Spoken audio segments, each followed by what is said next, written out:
Selamat datang di kanal YouTube Omah Solusi Indonesia Catatan Kehidupan. Pada kesempatan yang luar biasa ini, saya akan melanjutkan materi, dan ini merupakan video yang ketiga. Dan video yang saat ini sedang Anda tonton, saya beri judul atau topik Catatan Kehidupan episode yang kedua, di mana saya masih harus meneruskan kisah nyata kehidupan saya.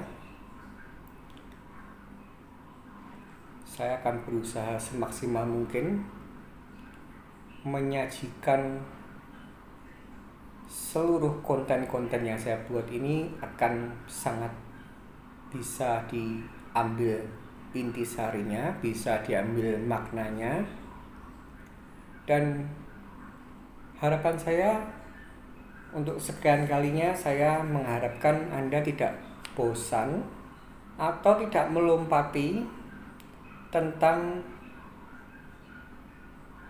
catatan kehidupan episode 1, catatan kehidupan episode 2, dan saya akan berusaha untuk meminimumkan, mengambil intisarinya sedetail-detailnya, tapi saya usahakan ini tidak to be continue banyak, dilema bagi saya, karena jika saya tidak mendetailkan, ketika nanti saya mulai beranjak masuk ke segala hal tentang kesehatan mental, saya khawatir saya jika tidak menceritakan di awal akan membuat rancu. Itu yang kira-kira menjadi problematika saya. Dan kali ini di episode yang kedua ini saya akan menceritakan dulu, melanjutkan catatan kehidupan episode yang pertama. Saya sudah menerangkan di sana bahwa almarhum papa saya dan mama saya itu mempunyai dua tradisi atau kebudayaan dari keluarga masing-masing. Sudah saya jelaskan bahwa almarhum papa saya, orang tuanya, papa mamahnya, kalau saya manggil oma opa saya, itu berkiblat Holland Spreken atau Babah. Sedangkan untuk papa mama saya kalau manggil adalah emak dan engkong, itu berkiblat atau berasal tradisi budayanya dari negara tirai bambu, atau biasa seringkali disebut dengan Totok. Dan di sini saya akan menceritakan dulu. Yang pertama yang perlu saya bagikan pada Anda semua, bahwa latar belakang pekerjaan almarhum papa saya dan mama. Jadi seingat saya semasa kecil, pekerjaan almarhum papa saya dan mama itu adalah wira swasta. Kami mempunyai pabrik plastik, jadi membuat kantong plastik, baik itu PP, baik itu HD. PP itu adalah kantong-kantong plastik, kalau HD itu seingat saya ya kresek ya, kalau bahasanya sekarang ini kresek. Dan itu masa kecil saya. Dan setelah beranjak beberapa tahun kemudian, seingat saya ketika saya SD atau mungkin menjelang SMP, dikarenakan sebuah hal, seingat saya karena penyesuaian tarif dasar listrik yang mulai membengkak. Padahal kalau pabrik plastik itu fundamentalnya adalah biaya HPP-nya adalah dari mesin-mesin untuk pembuatannya adalah berenergikan listrik, sehingga saya menerka, saya mencoba menganalisa mungkin profit marginnya atau keuntungannya tidak sebanding, dan akhirnya saya ingat sekali almarhum papa saya ini mulai mencoba pekerjaan yang baru. Pekerjaan yang baru yaitu beternak ayam petelur. Jadi ketika saya SD kelas 6 atau SMP itu almarhum papa saya beralih pekerjaan dari pabrik plastik, kemudian menjalankan peternakan ayam. Peternakan ayam ini adalah pembudidayaan, pemeliharaan ayam lehor, dan yang diambil atau yang dijual hasilnya adalah telur. Dan di situ kira-kira kiblatnya dulu saya harus kasih tahu, dan pekerjaan itu ditekuni oleh almarhum papa saya hingga akhirnya menutup mata atau berpulang pada Sang Ilahi. Itu adalah latar belakang pekerjaan orang tua saya. Dan kemudian saya akan sedikit menceritakan dulu, karena ini semuanya adalah penting untuk saya nantinya ketika masuk topik ke semua hal yang tentang mental health atau kesehatan mental ini. Saya perlu membahas tentang tradisi atau budaya yang kami itu saya dan 2 kakak saya alami. Dikarenakan dari versinya almarhum papa, tradisi budayanya Babah, Holland Spreken, dan tradisi atau kebudayaannya dari Mamah, orang tuanya Mamah itu adalah tradisinya adalah Totok. Di sini saya ingin menceritakan bahwa tradisi ini langit dan bumi, dimana kalau Holland Spreken atau yang dikatakan Babah ini sedikit lebih memberikan kebebasan, atau kalau saya katakan bukan artinya tidak terplanning, tidak, tapi kalau Holland Spreken itu tidak sedetil, serumit memprepare anak-anaknya diverseskan dengan tradisi Totok. Saya akan berikan contoh. Mak engkong saya atau orang tua dari mama saya ini sudah saya katakan di catatan kehidupan episode yang pertama bahwa mama saya itu 8 bersaudara ya. 8 bersaudara. Dia punya yang pertama anak kedua. Mama saya anak kedua. Dia punya kakak laki, kokonya. Kemudian nomor 2-nya adalah mama saya. Nomor 3-nya adalah saudara perempuan. Saya kalau manggil I ya, sebutannya I. I itu boleh dikatakan kalau bahasa Jawanya bule. Nomor 3-nya juga perempuan, saudaranya, sama panggilan saya masih I atau bule. Nomor 4, adiknya mama, saudaranya adalah laki. Saya kalau manggil singku atau Pak Lik ya. Nomor ke 1, 2, 3, 4 juga laki-laki. Saya masih manggilnya juga singku atau Pak Lik. Nomor ke 4 dan ke-5 juga saudaranya adalah laki-laki. Di sini saya akan memberitahukan bahwa kalau tradisi Totok itu mereka sudah memplanning dari awal. Jadi tidak artinya memilih anak emas, tidak ya. Saya harus garis bawahi, tidak artinya memilih orang untuk dijadikan anak emas.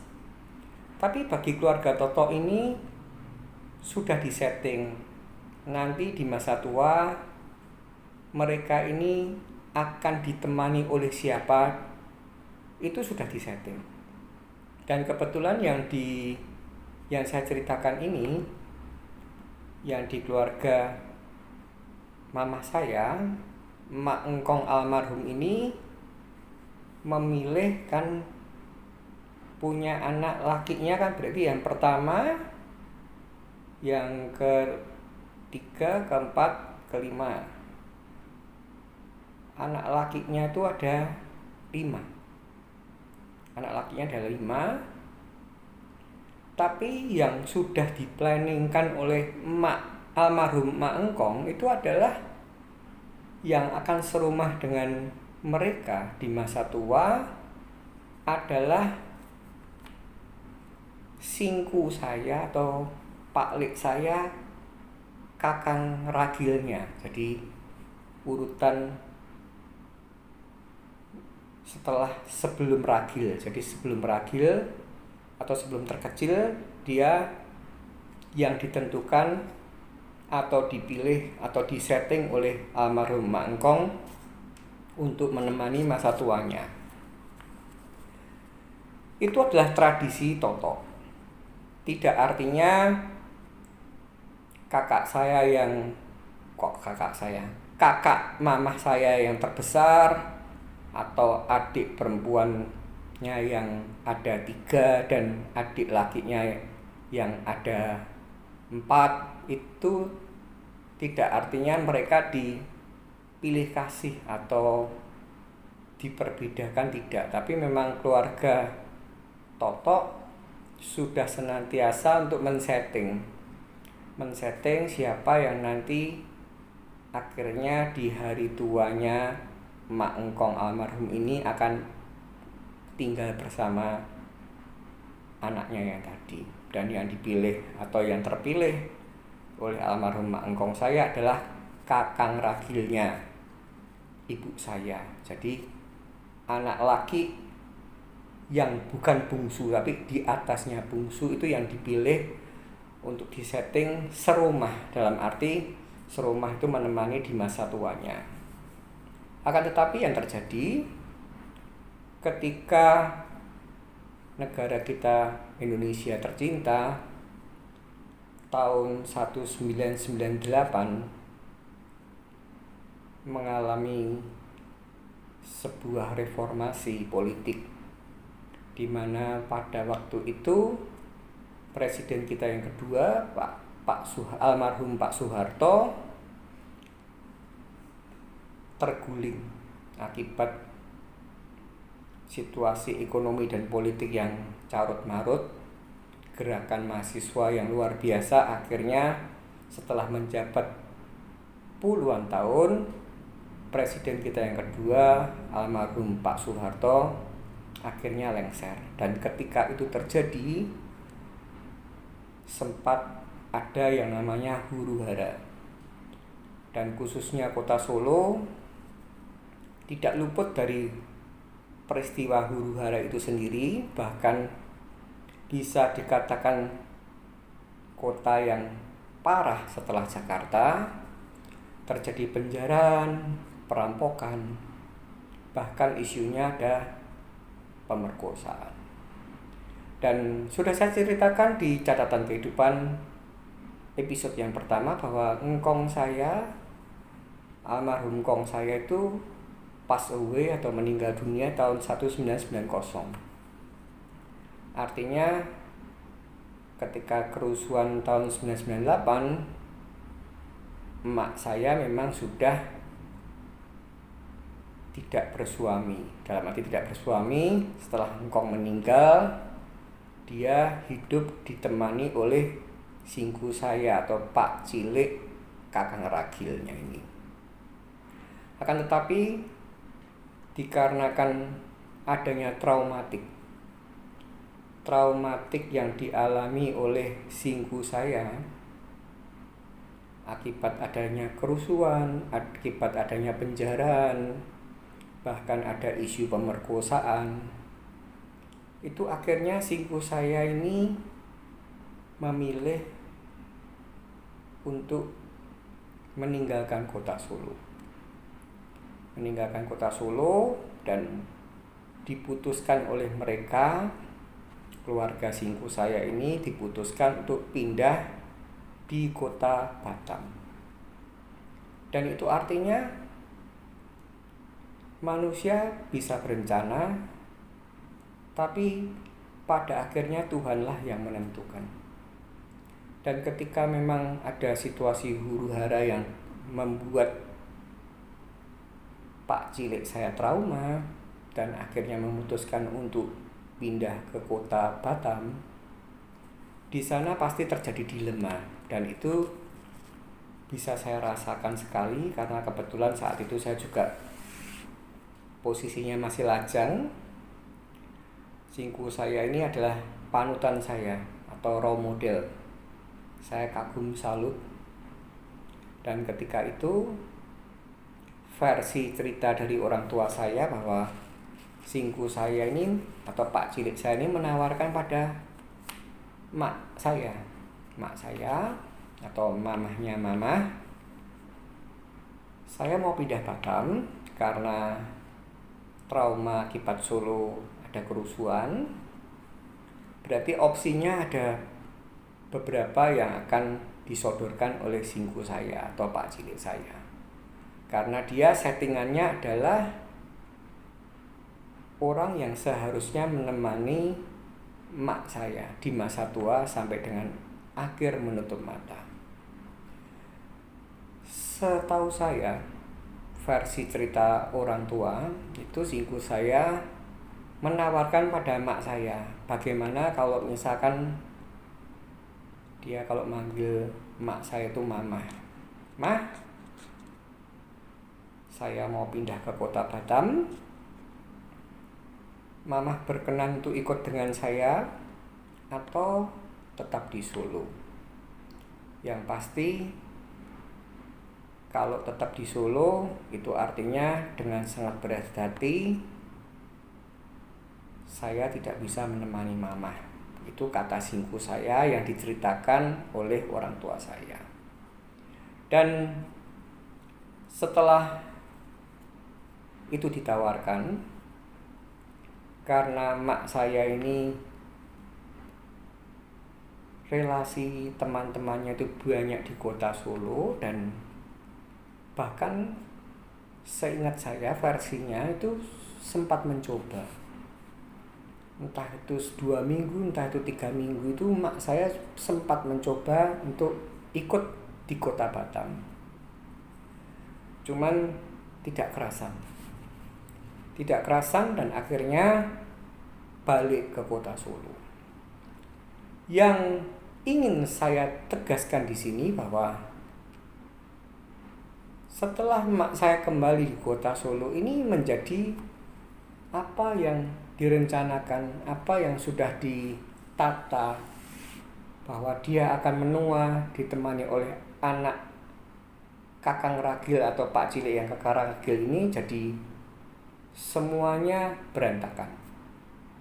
Dan sampai akhir hayat mak saya almarhum, itu mak saya almarhum memutuskan untuk pilih tinggal sendiri.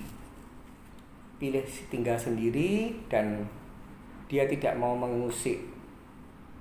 Waktu itu kalau yang kakaknya mama saya ini kebetulan meninggalnya di usia yang cukup muda, yang barepnya itu kena komplikasi ginjal. Terus kedua mama saya juga tidak mau direpotkan untuk menemani atau diajak menemani di masa tua, juga tidak direpotkan. Juga kedua anak perempuannya, adik mama saya, juga tidak direpotkan oleh mak saya, termasuk dengan 3 anak cowok yang tersisa. Itu juga tidak direpotkan, intinya setelah Pak cilik saya yang Kakang Ragil itu memutuskan pindah ke Batam, emak saya sampai akhir hayatnya tinggal sendiri. Tapi semua anak-anaknya luar biasa, memberi fasilitas yang dahsyat, dilengkapi dengan mobil, dilengkapi dengan supir, dilengkapi dengan suster, sehingga mak saya ini juga tidak mengalami sebuah stres yang luar biasa, tapi malah boleh dikatakan di akhir hayatnya mak saya itu tiada hari tanpa pergi. Dari mulai pagi jajan, makan pagi, muter-muter, ya kalau kita bisa bicarakan ngukur jalan. Dan biasanya almarhum mak saya ini baru sampai di rumah jam 3 sore, dan itu pun tidak jarang malamnya masih kepengen pergi lagi. Itu yang saya ingat, yang benar-benar, karena saya dekat dengan mak saya ini. Sehingga saya bisa menceritakan detail. Jadi mak saya ini mungkin ada rasa kecewa, tapi dia benar-benar bijak, benar-benar wise, letting go. Apa yang sudah disetting sejak mungkin puluhan tahun, dan kenyataannya akibat adanya peristiwa kerusuhan Mei tahun 1998 mengakibatkan anak yang sudah disetting untuk menemani mak saya memutuskan untuk pindah ke Batam. Dan ini pun juga akhirnya tradisi ini masih menurun di saya punya keluarga inti. Jadi papa mama saya itu kan, saya kan sebenarnya 4 bersaudara, akan tetapi yang nomor 3 itu kan hanya lahir dan hidup beberapa jam kemudian meninggal dunia. Dan kebetulan itu adalah kalau hidup berkelamin pria. Dikarenakan saya akhirnya menjadi anak pria tunggal ragil, dan di kebudayaan atau tradisi Totok ini sangat-sangat jarang orang tua memutuskan untuk tinggal dengan anak perempuan. Itu sudah dominan. Mayoritas orang Totok itu pasti memilih untuk menua tinggal dengan anak lakinya. Itu artinya seperti yang saya sudah katakan, bahwa saya ini disetting dari kecil.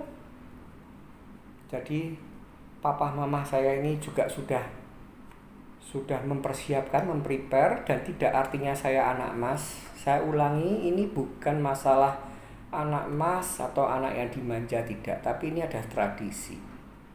Karena saya bisa mengatakan hal ini, kedahsyatan almarhum papa saya dan mama saya ini saya harus acungi jempol.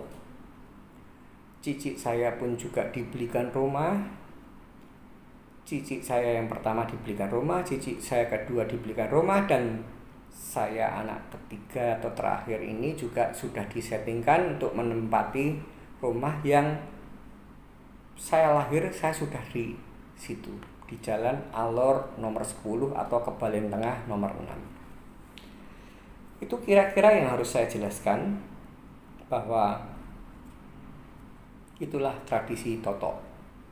Tradisi Totok adalah sudah memplanning. Jadi mereka bekerja dengan sukar, susah payah, penuh dengan perjuangan, penuh dengan pengorbanan, untuk menata ketiga anaknya. Itu juga saya lihat, saya cermati, saya amati. Untuk yang saudaranya mamah saya ini, tapi tidak se-ekstrim keluarga saya. Kenapa saya mengatakan tidak se-ekstrim keluarga saya? Karena memang pribadi orang itu berbeda-beda. Mamah saya dari 8 bersaudara ini saya tidak tahu, mungkin karena faktor pendidikan, dalam arti pendidikan atau doktrin dari orang tua yang masuk ke dalam hatinya, sehingga dia meniru tradisinya papa mamahnya atau mak engkong saya. Tapi yang saya tahu, kakaknya mama saya itu kebetulan anaknya 3 bersaudara dan itu laki semua. Itu juga tidak men-setting siapa yang akan menemani di masa tua mereka. Kemudian yang ketiga, anak ketiga kebetulan perempuan, itu mempunyai 3 anak juga, 1 perempuan dan 2 laki. Setahu saya juga tidak men-setting hal ini. Jadi yang ketiga ini punya anak 1 perempuan dan 2 laki. Yang perempuan dan 1 laki yang di tengah ini di luar kota, sedangkan yang ragilnya saudaranya mamah, adiknya mamah yang ketiga ini tinggal di Solo tapi tidak disetting untuk bersama. Kemudian yang keempat ini, maksudnya adik mamah saya yang perempuan yang kedua ini juga demikian. Dia punya anak 2, 1 perempuan, 1 laki, dan kebetulan mendapatkan berkat yang luar biasa, kaya raya, dan ini juga tidak men-setting. Nanti si anak bungsu laki ini yang menemani mereka tidak men-setting. Itu yang adik mama saya yang kedua perempuan, dan juga dialami oleh adik mama saya yang laki, dimana yang berikutnya ini juga punya 3 anak perempuan laki, hampir sama posisinya dengan saya, perempuan laki, yang besar dan perempuan besar dan perempuan nomor 2 tinggal di kota Solo, dan yang nomor 3 tinggal di kota Jakarta yang laki. Dan ini pun juga tidak men-setting sedetail kayak orang tua saya. Kamu harus menemani saya di masa tua, tidak men-setting itu. Dan adik mama saya yang laki-laki dulunya tinggal di Jakarta, ini punya 2 anak. Yang pertama adalah anak laki, yang ragilnya atau yang terkecil adalah anak perempuan. Dan saya manggilnya masih Singgu karena ini anak adik laki. Itu juga tidak menyeting sedetail orang tua saya. Nanti yang menemani di masa tua adalah kamu, itu tidak. Kemudian dilanjutkan tadi yang di Batam itu kalau saya boleh berpendapat itu masih menganut tradisi settingan totok, yang akhirnya singku saya atau paman saya, Pak Lik saya yang kakang ragil ini pindah Batam, punya anak 3. Pertama laki, kedua perempuan, dan ketiga perempuan. Dan saat ini yang di Batam yang menemani singku saya atau Pak cilik saya yang kakang ragil ini adalah anak pertama laki. Jadi ini masih mungkin masih memegang tradisi tersebut. Dan mereka saat ini entah itu rumahnya bersebelahan, maksudnya bersebelahan itu satu pekarangan tapi rumahnya bersebelahan, tapi settingannya akan menemani singgu saya atau Pak cilik saya sampai mungkin masa tua, sampai akhirnya nanti pada waktunya akan senantiasa setting untuk bersama dengan yang anak barep lakinya. Dan yang anak yang terakhir laki itu tinggal di Jakarta, punya dua anak laki, dan sampai hari ini saya lihat kebetulan yang besar sudah jadi manten, tapi juga tidak tinggal dengan singgu saya yang ragil ini, sedangkan yang satunya tinggal di luar negeri. Itu kira-kira yang harus saya jelaskan dulu. Sedangkan kalau kita bicara babah, saya membahas tentang keluarganya papa saya, itu tidak ada yang istilahnya setting-settingan begitu. Karena Holland Spreken ini lebih condong demokrasi, kebebasan, atau bahkan mereka ini lebih wise, mempunyai sebuah pendapat atau kiblatnya barat bahwa setelah kamu itu tumbuh kembang dari kecil, remaja, dewasa, sampai akhirnya menikah, silahkan menentukan jalan masing-masing. Itu artinya tidak artinya dilepas begitu saja, tidak, tapi tetap mungkin dimodali, tetap mungkin akan dibelikan rumah, tapi inti dasarnya tidak sedetil kalau Toto. Jadi kalau adiknya papa saya yang kedua dan kebetulan sudah pass away, meninggal dunia serangan jantung, itu anaknya 3, kebetulan semuanya laki-laki. Yang saya tahu sampai saat ini video ini dibuat, 1 berada di Solo, 1 berada di Jakarta, dan 1 berada di Australia. Sedangkan adik papa almarhum saya yang berikutnya, yang kedua, itu juga laki, itu mempunyai anak 2. Yang pertama atau yang besar adalah perempuan, dan yang kedua atau yang terakhir adalah laki. Dan ini pun sama,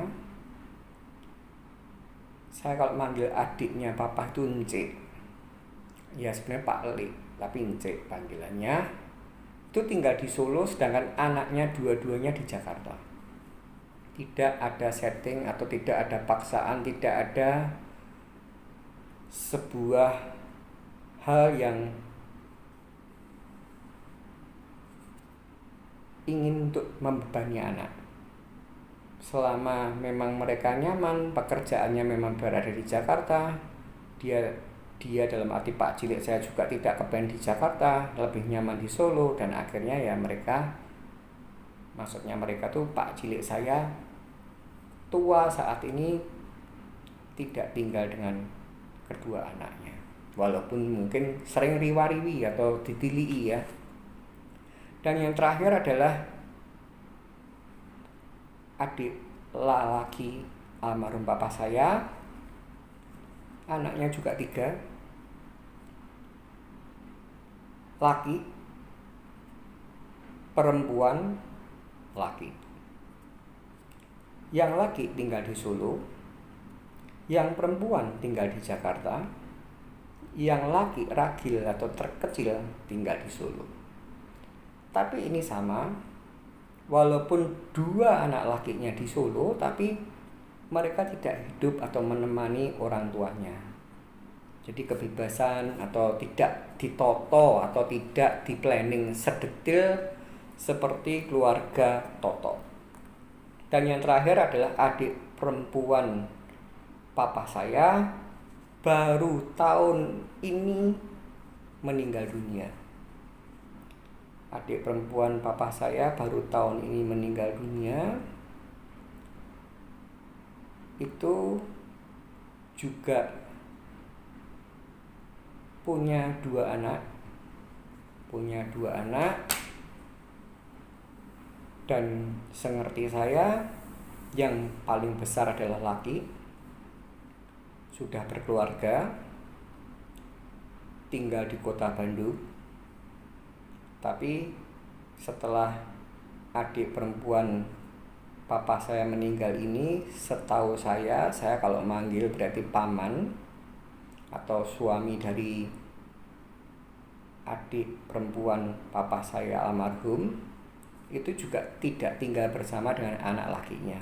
Bahkan untuk yang anak perempuannya juga tinggal di Australia.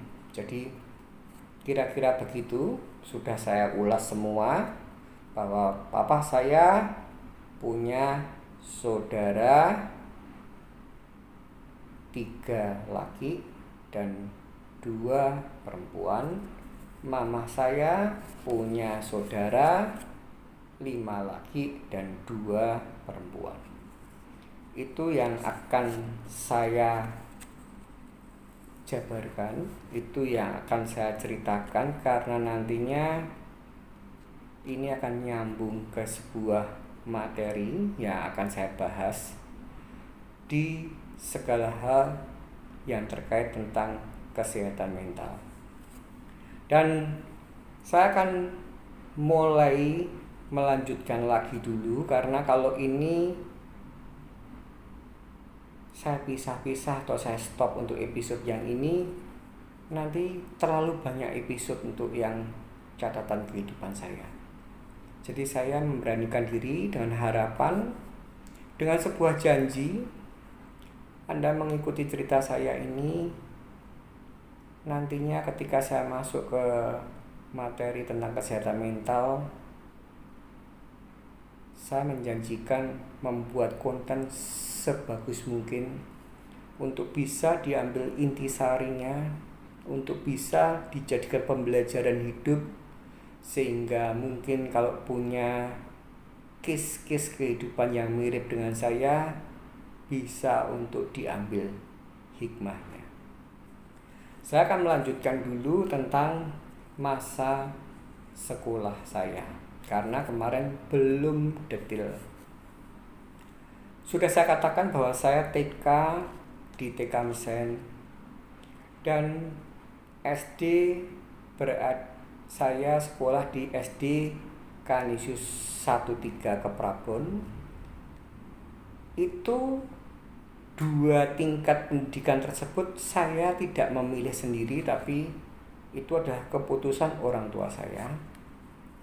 Dan setelah SMP baru saya,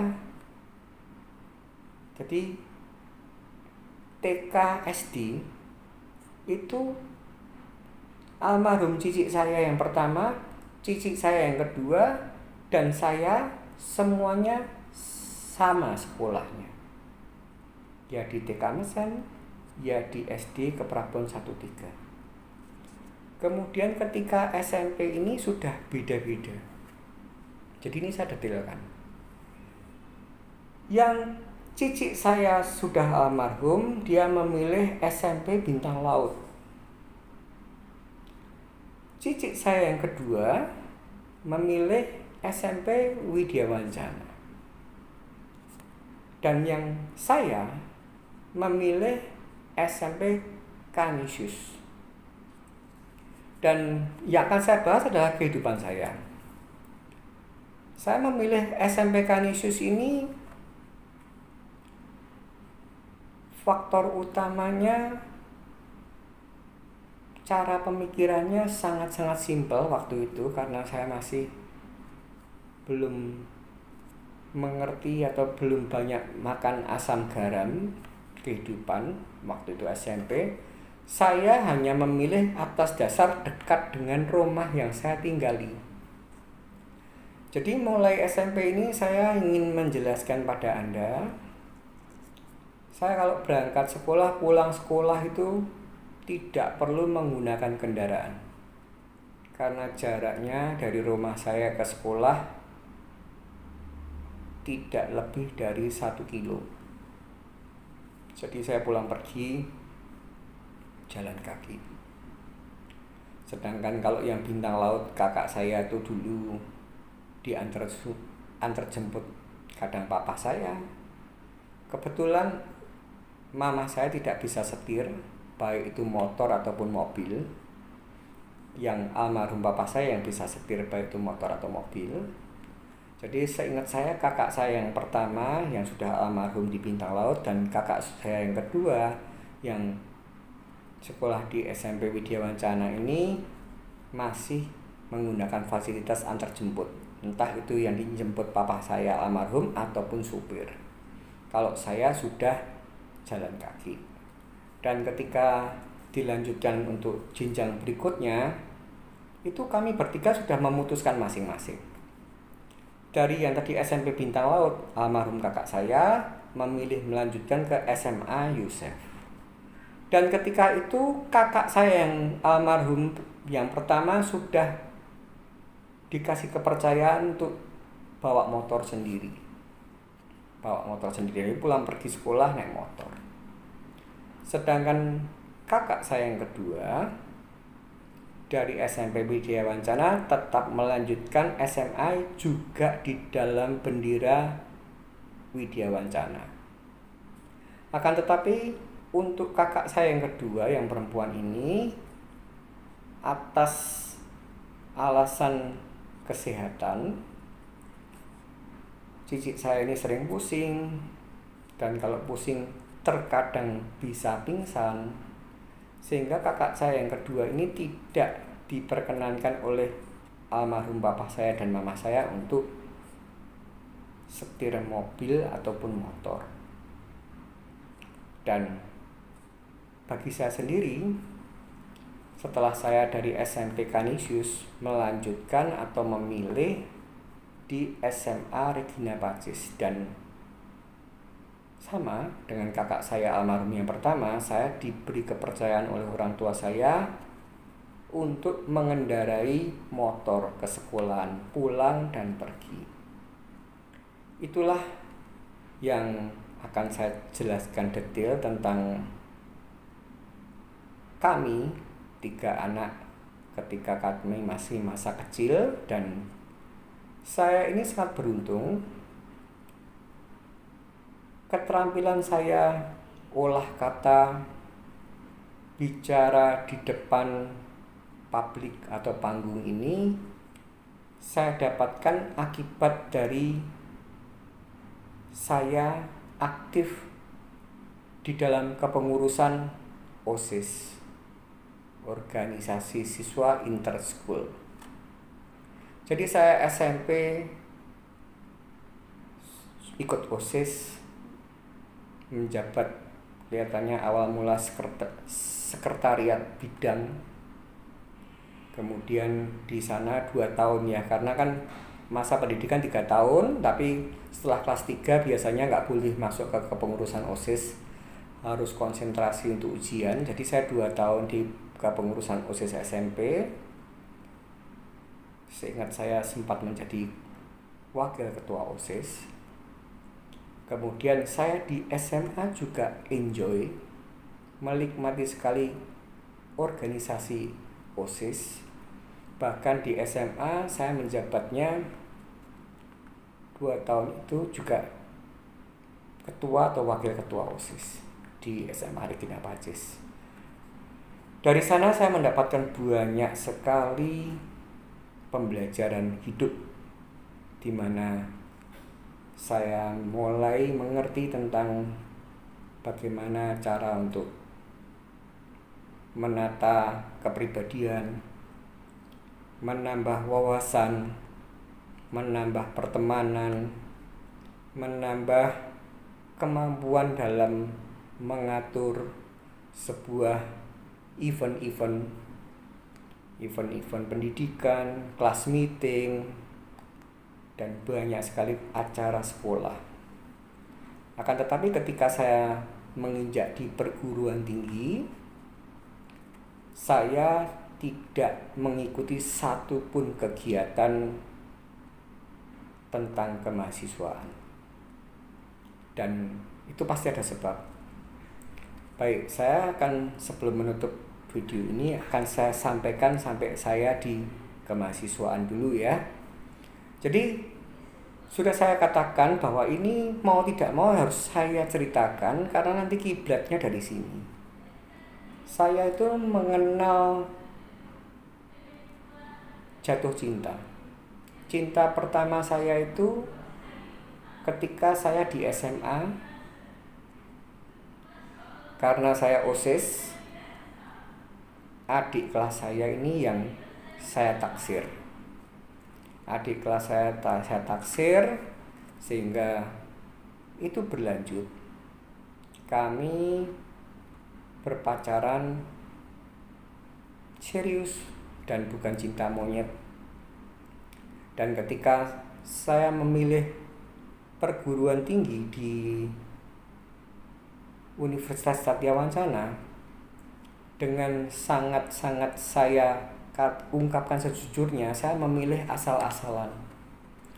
Yang penting dekat dengan Solo, di mana saya setiap malam minggu bisa pulang dan saya bisa berkunjung ke pacar saya ini.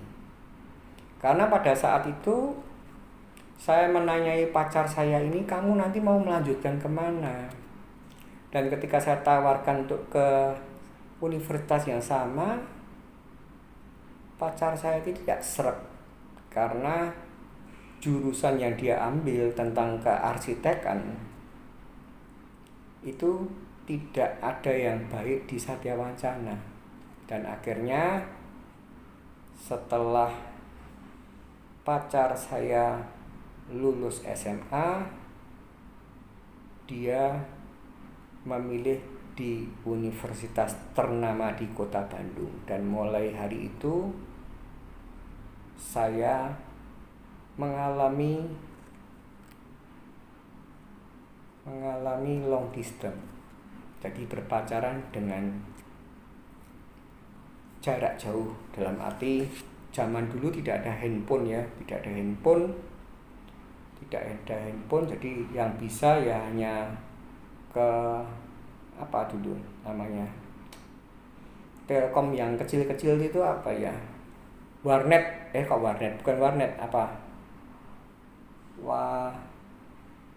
telepon umum yang kecil-kecil itu hanya melalui telepon. Dan ketika saya kuliah, kebetulan sudah diberkati oleh orang tua saya waktu kuliah itu sudah diberi armada Daihatsu Verosa. Jadi saya sering sekali tidak pulang ke Solo kalau malam minggu, tapi saya menyetir sendiri ke Bandung sendirian. Tidak lain tidak bukan untuk berjumpa dengan pacar saya. Itu kira-kira yang akan saya bagikan, dan nantinya ini semuanya akan menyambung. Saya pastikan apa yang saya ceritakan ini adalah sebuah materi di mana nantinya to be continue untuk ketika saya membahas tentang kesehatan mental ini, tidak ada yang terlewatkan.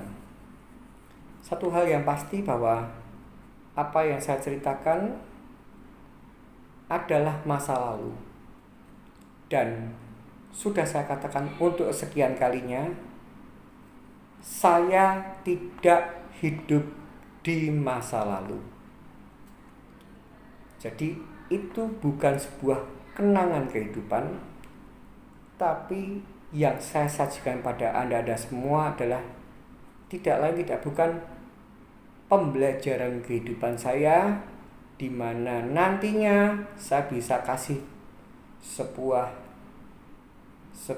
kesimpulan, saya bisa menarik sebuah materi tentang hal yang terkait kesehatan mental dari awal yang sudah saya ceritakan, catatan kehidupan episode pertama, dan catatan kehidupan episode yang kedua, dan akan saya sambung lagi, masih ada bisa jadi 2 materi, yaitu mulai dari saya mulai selesai bangku perkuliahan, maksudnya memutuskan untuk bekerja, akhirnya saya memutuskan untuk berkeluarga, dan akhirnya saya mempunyai 3 orang anak. Kiranya Anda bisa mengerti, Anda bisa memaklumi apa yang saya ceritakan tidak lain tidak bukan adalah rangkaian materi. Tanpa Anda melihat cerita yang di awal dan ketika nanti saya membahas terkait yang sudah saya ceritakan, Anda akan menjadi bingung. Ini tuh kiblatnya apa, pedomannya apa. Semoga video ini bermanfaat dan semoga Anda senantiasa mau mengikuti dari awal sampai akhir. Saya usahakan 1 episode lagi semoga bisa tuntas baru masuk ke topik. Tapi kalau saya melihat ada hal yang masih belum saya utarakan secara detail dan itu nanti akan terkait pembahasan ke topik, maka mungkin saya akan buat episode berikutnya. Tapi saya pastikan maksimum 4 episode. Dan untuk episode yang ketiga akan segera saya buat dan akan segera saya upload, dan kemudian kita akan mulai masuk